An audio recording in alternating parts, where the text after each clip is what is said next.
युवा तरंग तरंग तरंग तरंग युवा तरंग। आइए हम प्रार्थना करें। प्यारे युवा साथियों, इस युवा तरंग कार्यक्रम में पूरा मन लगाकर भाग लीजिए।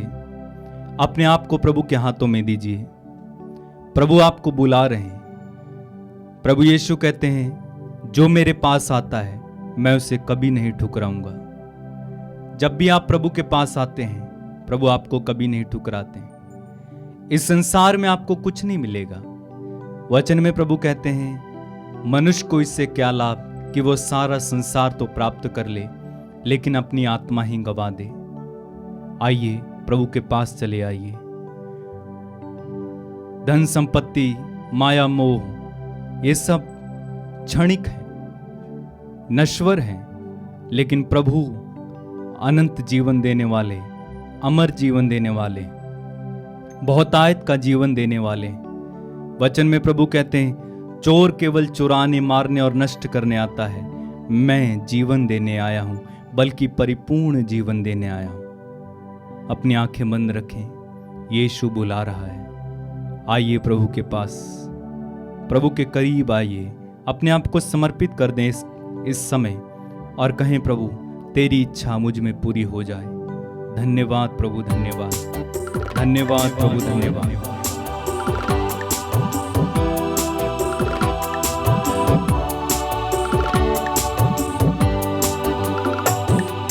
यीशु बुला रहा, यीशु बुला रहा, तेरा नाम ले लेकर तुझे यीशु बुला रहा, यीशु बुला रहा, यीशु बुला रहा, तेरा नाम ले लेकर तुझे यीशु बुला रहा। क्या पाएगा जीत कर इस दुनिया को, क्या लाभ होगा खोकर आत्मा को। तू आ जा यीशु के पास, तुझे यीशु बुला रहा। तू आ जा यीशु के पास, तुझे यीशु बुला रहा, यीशु बुला रहा, यीशु बुला रहा, तेरा नाम ले लेकर तुझे यीशु बुला रहा, यीशु बुला रहा,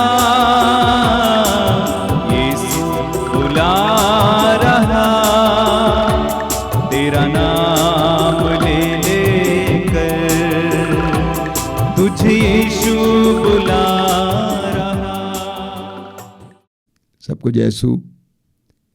सभी युवा तरंग के दर्शकों और विशेष करके युवा भाई बहनों को मैं बधाई देता हूं, आप इस कार्यक्रम से जुड़े हुए हैं। मैंने बार बार आपसे कहा कि ये कार्यक्रम आपका है, इसीलिए इसको संभालना और विशेष करके इसके लिए प्रार्थना करना और इसका प्रसार करना आपका उत्तरदायित्व है। हमारे जीवन में हम बहुत सारी चीज़ें चाहते हैं।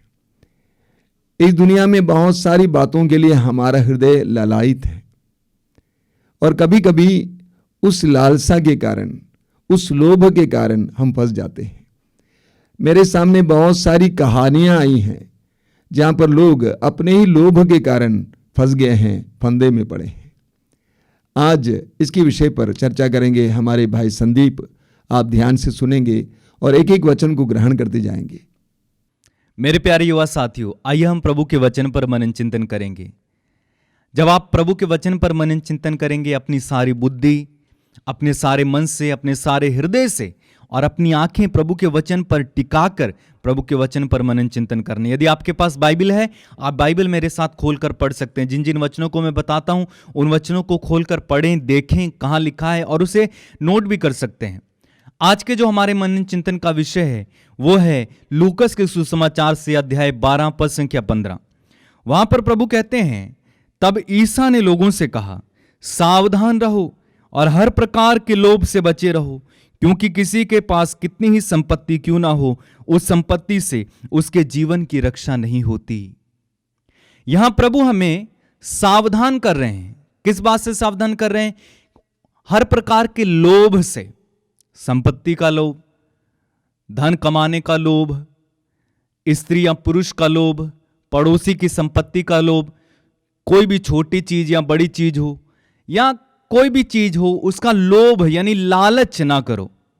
प्रभु हमें सावधान कर रहे हैं कि लालच ना करो, क्योंकि आप कितनी ही संपत्ति क्यों ना अर्जित कर लें, कितने ही धन क्यों ना बटोर लें, अंत में वह धन वह संपत्ति आपके जीवन की रक्षा नहीं कर सकते हैं। और इसीलिए उसके नीचे प्रभु एक दृष्टांत बताते हैं। उन्होंने कहा कि कोई धनवान था और उस धनवान के यहां जमीन में बहुत फसल हुई और तब वह बैठकर सोचने लगा कि अब मैं क्या करूं। और वाक्य संख्या 18 में लिखा है, तब उसने कहा, मैं यह करूंगा, अपने भंडार तोड़कर उनसे और बड़े भंडार बनवाऊंगा और उनमें अपनी सारी उपज और अपना माल इकट्ठा करूंगा और अपनी आत्मा से कहूंगा, भाई तुम्हारे पास बरसों के लिए बहुत सा माल इकट्ठा है, इसलिए विश्राम करो, खाओ पियो और मौज उड़ाओ। वाक्य 20 में प्रभु कहते हैं, परंतु ईश्वर ने उससे कहा, मूर्ख, इसी रात तेरे प्राण तुझसे ले लिए जाएंगे और तूने जो इकट्ठा किया है अब वह किसका होगा। हमें अपने जीवन के एक क्षण का भी पता नहीं है, अगले ही पल क्या हो जाएगा हमें पता नहीं है, लेकिन हम कई वर्षों के लिए धन संपत्ति एकत्र करना चाहते हैं कि जैसे हमें इस दुनिया में ही रहना है। हम धन कमाने के लिए ना जाने कौन कौन से प्रयास करते हैं, प्रयत्न करते हैं। घूसखोरी, अन्याय, भ्रष्टाचार, लालच, ठगी, चोरी, डकैती जैसे हथकंडे मनुष्य अपनाता है कि किसी ना किसी प्रकार से धन एकत्र कर लिया जाए। और आजकल तो ऑनलाइन लोग ठगी करते हैं। आपके पास भी शायद कई मैसेजेस आते होंगे कि आपकी लॉटरी लग गई है और जैसे ही आप क्लिक करते हैं आपके अकाउंट से पैसे चले जाते हैं। ठगी का नया जमाना है। और इस तरह से मनुष्य अपने लिए वो संपत्ति इकट्ठा करना चाहते हैं, लेकिन उन्हें अगले ही क्षण का पता नहीं है कि क्या हो जाएगा। देखो, जब हमारे अंदर से संतुष्टि चली जाती है, संतोष चला जाता है, उस समय हमारे जीवन में लालच आ जाता है। उदाहरण के लिए, आप कहीं काम कर रहे हैं और आपको अच्छा खासा पैसा मिल रहा है, लेकिन अगर आपके अंदर संतुष्टि है तो आप उस पैसे से संतुष्ट रहेंगे, आपका अच्छा कारोबार चलेगा, आपका घर चलता रहेगा, आपको कोई परेशानी नहीं। लेकिन जैसे ही आपके अंदर से वो संतुष्टि चली गई, आप सोचेंगे कि ऊपर से कैसे पैसा आ जाए, कैसे थोड़ा सा अन्याय करके पैसा कमा लिया जाए ताकि सैलरी भी मिलती रहे, ऊपर से और कमाई हो जाए। इसलिए आप पढ़ेंगे सूक्ति ग्रंथ में अध्याय 14 पद संख्या 9 में, वहां पर लिखा हुआ है, वचन कहता है, लालची अपने भाग से संतुष्ट नहीं होता, उसका लालच उसे खा जाता है। लालची अपने भाग से संतुष्ट नहीं होता, उसका लालच उसे खा जाता है।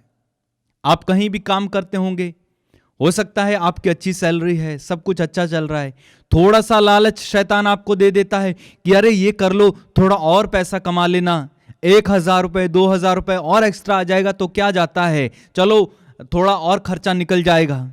और इस तरह से जब हमारे अंदर से वो संतुष्टि चली जाती है, लालच हमारे अंदर आ जाता है और हम गलत काम करने लगते हैं। लेकिन बाइबल कहती है आपका ये लालच आपको खा जाएगा। हमें पता नहीं है अगले पल क्या होने वाला, लेकिन हम सोचते हैं कि जितना हो सके बटोर लो, खा लो, ये कर लो, वो कर लो। और हम विशेष रूप से युवा लोग आज के जमाने में संतुष्ट नहीं हैं। छोटी नौकरी मिलती है, मान लो 10,000 रुपए मिल रहा है, और कमाना चाहते हैं और इस जगह को छोड़कर दूसरी जगह भागते हैं और वहां पर वे धोखा खाते हैं, क्योंकि उनके अंदर लालच आ गया। अच्छी खासी नौकरी मिली, हो सकता है कई थोड़े समय बाद आपकी सैलरी बढ़ जाए और आप अच्छे से कमाने लगे, प्रभु का आशीर्वाद हो, उस पैसे पर आशीर्वाद है जिसे आप कमा रहे हैं, लेकिन आपको दूर की घास बोलते हैं ना, हरी लगती है। थोड़ा सा वहां पैसा ज्यादा दिखा, आप वहां भाग कर जाते हैं और क्या होता है, ये नौकरी भी चली गई आपके हाथ से और वहां जाकर आप धोखा खाते हैं। आजकल बहुत ऐसा होता है, घूस देकर नौकरी ले लेना। आप बताइए, घूस देकर नौकरी लेना सही बात है या गलत बात है? गलत बात है। क्यों? क्योंकि घूस देना पाप है, और आपने पाप करके नौकरी ली है, तो क्या उस नौकरी में, उस पैसे में आशीर्वाद होगा? बिल्कुल नहीं होगा। एक बहन परसों मिली और कहने लगी कि मेरे बेटे को एक ऑफर मिल रहा है। मैंने कहा क्या है? कि उन्होंने कहा कि वो बोलते हैं कि 15,000 रुपए दे दो और हम आपके बेटे को एक क्लर्क की नौकरी दे देते हैं। तो मैंने कहा बहन, अगर वो नौकरी आप घूस देकर ले रही हैं, तो घूस देना बाइबल में लिखा है कि पाप है।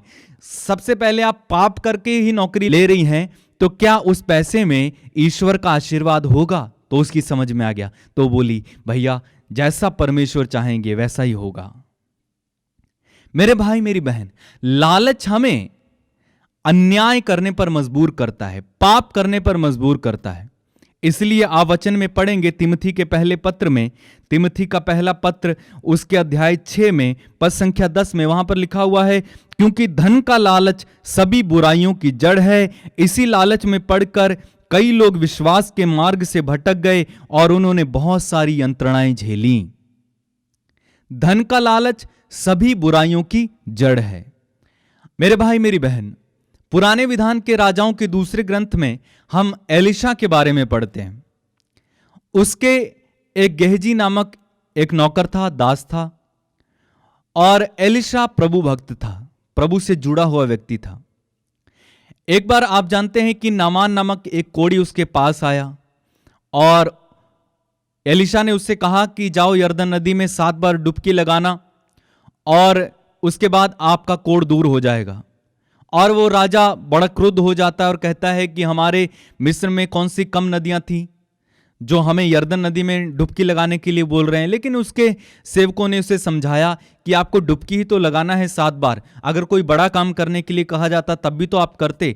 तो राजा उनकी बात मान लेता है और यरदन नदी में डुबकी लगा लेता है, और उसका जो शरीर जो कोढ़ से भरा हुआ था 7 बार डुबकी लगाने से ठीक हो जाता है, चंगा हो जाता है। लिखा है बच्चे के समान उसका शरीर हो जाता है, और वो यरदन से बाहर निकलता है, खुश हो जाता है, और अपनी संपत्ति जो उसके साथ वो धन लाया था और गिफ्ट लाया था, उपहार लाया था, वो एलिशा को दान देने के लिए वापस उसके उस कुटीर में जाता है और कहता है कि मुझसे उपहार स्वीकार करें। लेकिन एलिशा सिरे से मना कर देता है कि मुझे आपका कोई उपहार नहीं चाहिए, कोई गिफ्ट नहीं चाहिए, कोई संपत्ति नहीं चाहिए। वो उससे आग्रह करता है, लेकिन एलिशा फिर से मना कर देता है, और नामान उसकी बात मानकर अपने देश को वापस होने लगता है।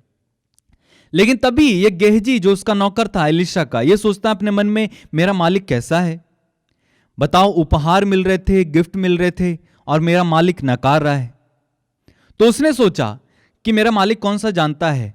वो पीछे से गया और उनका पीछा करने लगा, और थोड़ी दूर जाकर उसने नामान को पकड़ लिया और कहने लगा कि जब आप चले आए थे तो उस समय हमारे यहाँ कुछ लोग मेहमान आए हैं, इसलिए एलिशा ने मुझे भेजा कि आप संपत्ति में से कुछ हमें दे दें।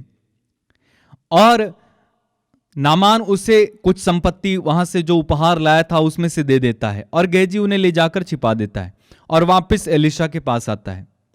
और एलिशा उससे कहता है कि तुम कहां गए थे? उसने कहा कि मैं यहीं था। तब एलिशा उससे कहता है, क्या जब तुम उनके रथों के पीछे जा रहे थे, क्या मेरा आत्मा तुम्हारे साथ नहीं था? एलिशा को पवित्र आत्मा ने बता दिया कि तुम्हारा नौकर गेहजी उनसे धन संपत्ति लेने गया, उपहार लेने गया है।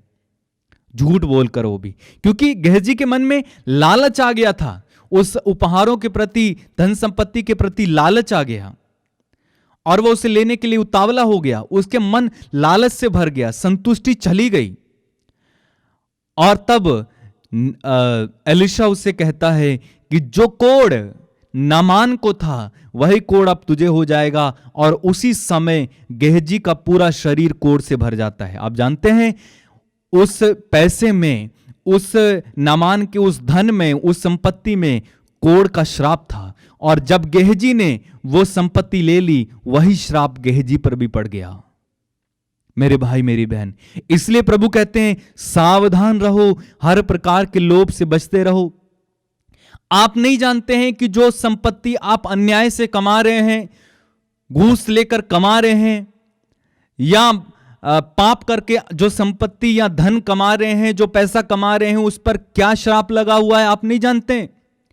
और बाद में वही श्राप आपके जीवन में आ जाता है, आपके परिवार में आ जाता है, आपके लोगों में आ जाता है और हम परेशान रहने लगते हैं। बाइबल में लिखा हुआ है अन्याय से कमाई हुई संपत्ति बाढ़ के पानी के सदृश है।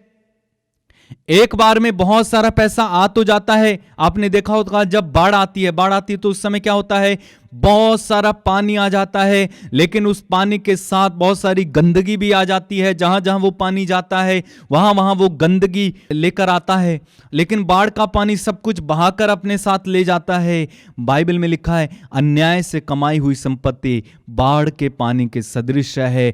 बहुत सारी संपत्ति आएगी अन्याय से कमाकर, लेकिन एक बार में सब कुछ बहा कर ले जाएगी, कुछ भी नहीं छोड़ेगी, पीछे गंदगी छोड़कर जाती है।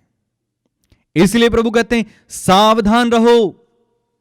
वचन में आप पढ़ेंगे प्रवक्ता ग्रंथ अध्याय 27 पद संख्या 1 में, वहां पर लिखा हुआ है लाभ के लालच में बहुत लोगों ने पाप किया, और जो धनी बनना चाहता वह आज्ञाओं पर ध्यान नहीं देता।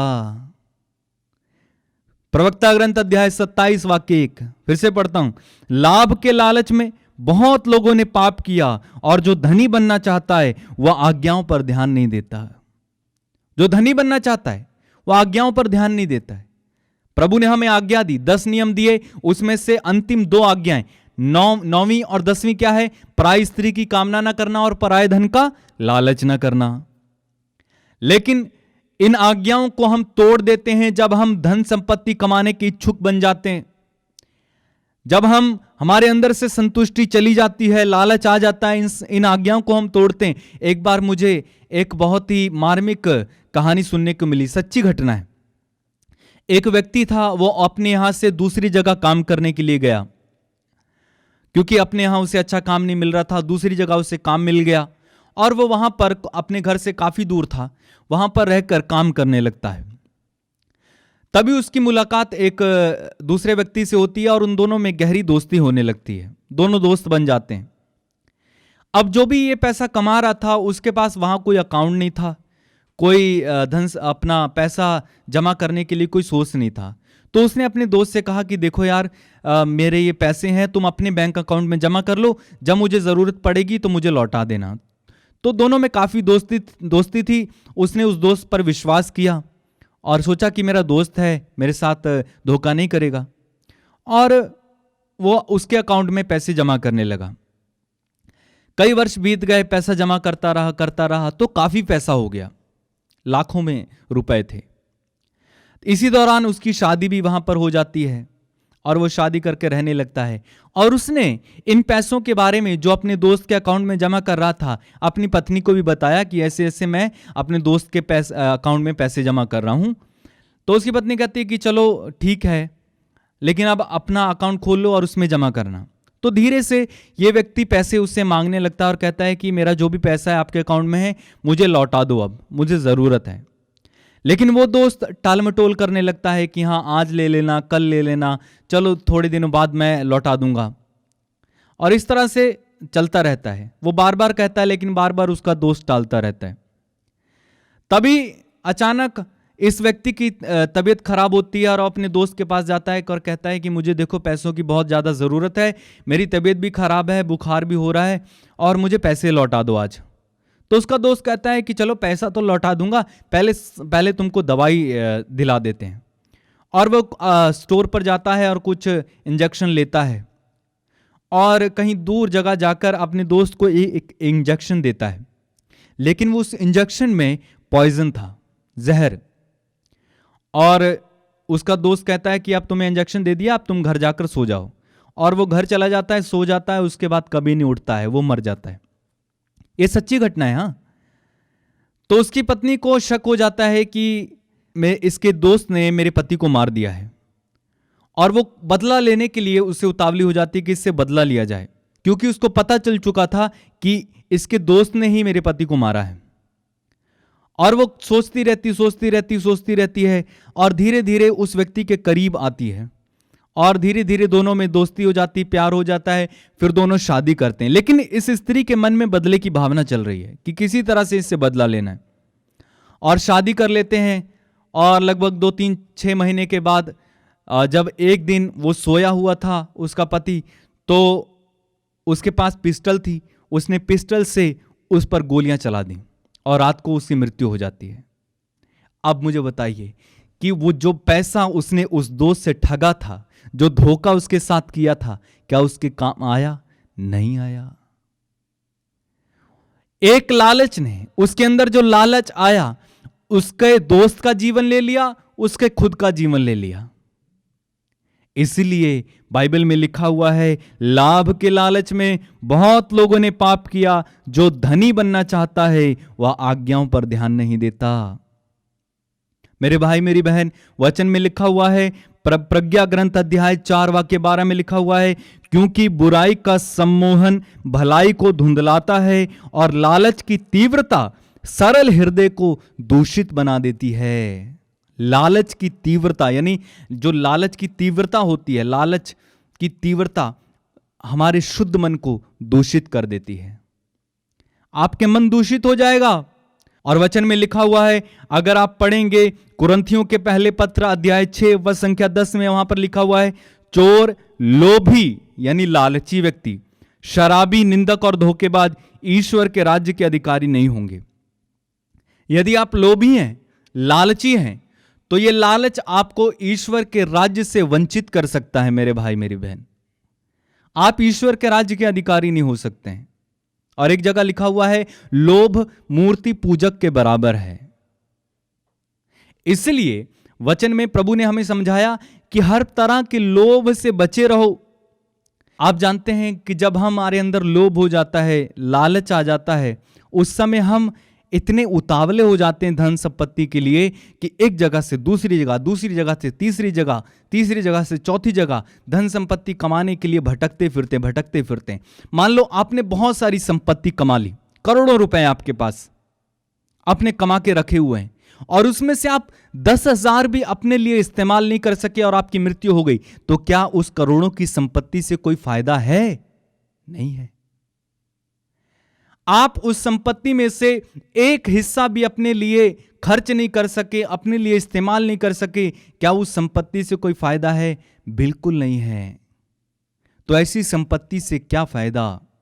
बाइबल में लिखा हुआ है, हर सुख के लालची मत बनो और स्वादिष्ट भोजन पर मत टूटो। प्रवक्ता ग्रंथ अध्याय 37 वाक्य 32। हर सुख के लालची मत बनो, हर सुख के लालची मत बनो।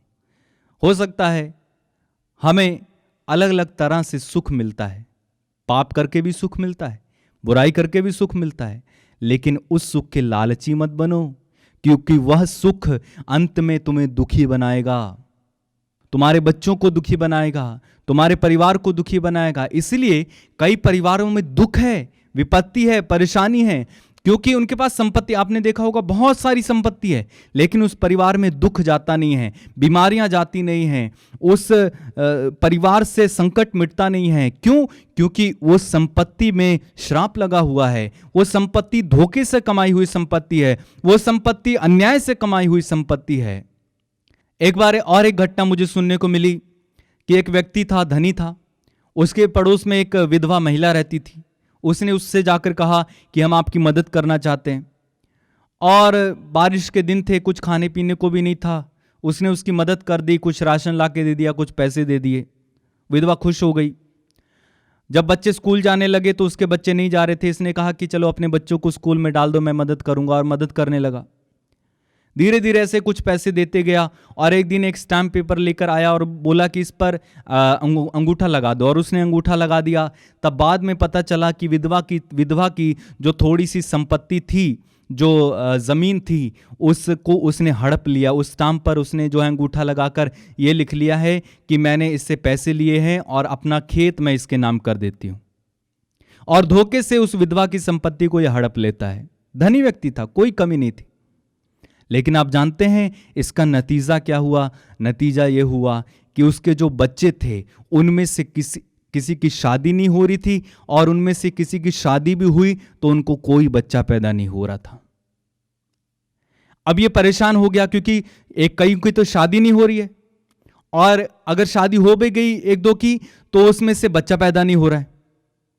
तो ये एक रिट्रीट सेंटर में जाता है और वहाँ पर पता लगाता है और कहता है कि ऐसा ऐसा है। तब वहाँ पर काउंसलिंग के दौरान प्रभु संदेश देते हैं कि इसने ऐसा किया है। तब वहाँ पर जो भाई थे वो कहते हैं कि आप इसके लिए पश्चाताप करो, और वो पश्चाताप करता है, तब जाकर उसके वो बंधन से उसको आज़ादी मिलती है। मेरे भाई मेरी बहन, हमारे अन्याय से कमाई हुई संपत्ति का कोई फायदा नहीं है। लालच सभी बुराइयों की जड़ है, इसलिए हमें लालची नहीं बनना है। ना धन संपत्ति का लालच करना है, ना पड़ोसी के धन संपत्ति का लालच करना है, यहाँ तक कि किसी स्त्री पुरुष का भी लालच नहीं करना है। बाइबल में बिल्कुल मना किया गया है। अगर आप पढ़ेंगे प्रवक्ता ग्रंथ में, वहाँ पर लिखा हुआ है, प्रवक्ता ग्रंथ अध्याय 25 वाक्य 28 में वहाँ लिखा है, स्त्री के सौंदर्य के जाल में मत फंसो और स्त्री का लालच मत करो। ठीक इसी तरह से बहनों के लिए पुरुष का लालच मत करो। जो आपका है वो आपका है, जो आपका नहीं है अगर आप उसके लिए मोहक हो जाते हैं तो वो लालच है। जो आपके पास है उससे संतुष्ट रहें। आज के लिए प्रभु का हमारे लिए यही संदेश है कि जो आपके पास है उसमें संतुष्ट रहें, लालच से बचें और प्रभु की आशीष पाएं। धन्यवाद संदीप, गॉड ब्लेस यू। प्रभु आपको आशीष दे। आइए हम प्रार्थना करें। अपनी आंखें बंद करना। प्रभु यीशु, धन्यवाद देते हैं तेरे पवित्र वचनों के लिए। तूने स्वयं कहा है, सावधान हर प्रकार के लोभ से बचे रहो। अलग अलग प्रकार का लोभ हमारे मन को विचलित करता है, हमारे मन को बहुत ज़्यादा व्यग्र कर देता है। हम परेशान हो जाते हैं। दुनिया में इतना ज़्यादा अट्रैक्शन है, आकर्षण है, हम कई तरह से खींचे जाते हैं, कई और खींचे जाते हैं। प्रभु यीशु, विशेष करके इस समय सभी युवक युवतियों के लिए प्रार्थना करता हूँ जो इन वचनों को सुन रहे हैं, उन पर दया करना, उनको समग्र विचार रखने की कृपा देना, उनको संतुलन देना, लोभ के वश में गिरने ना देना। यीशु, कितने ही युवक युवतियां लोभ के वश में पड़कर परेशान हो रहे हैं, फंदे में पड़ गए हैं। ऐसे बहुत सारे फंदे आज बनाए जा रहे हैं। यीशु, उन पर दया करना। विशेष करके हमारे भाई बहन जो इस कार्यक्रम से जुड़े हुए हैं, उनको इस तरह के फंदे में गिरने नहीं देना, बचा के रखना। तूने स्वयं हमें सिखाया है कि हम प्रार्थना करें, हे पिता, हमें हर बुराई से बचा, हर फंदे से बचा। एक एक भाई बहन जो इस कार्यक्रम में भाग ले रहे हैं उनको आशीष देना। सिर झुकाइए। सर्वशक्तिमान परमेश्वर पिता, पुत्र और पवित्र आत्मा आपको आशीर्वाद प्रदान करें। आमीन। चोर आया चोरी करने, घात हत्या करने, यीशु आया जीवन देने, बहुतायत का जीवन देने। तू आ जा यीशु के पास, तुझे यीशु बुला रहा। तू आ जा यीशु के पास, तुझे यीशु बुला रहा। यीशु बुला रहा, यीशु बुला रहा।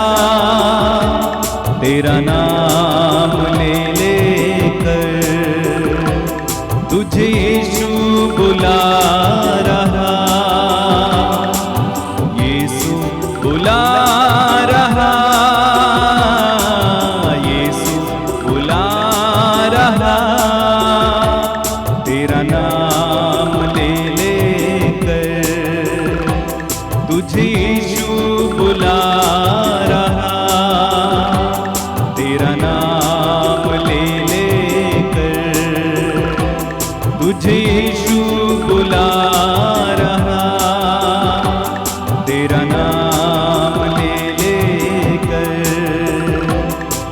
मुझे यीशु बुला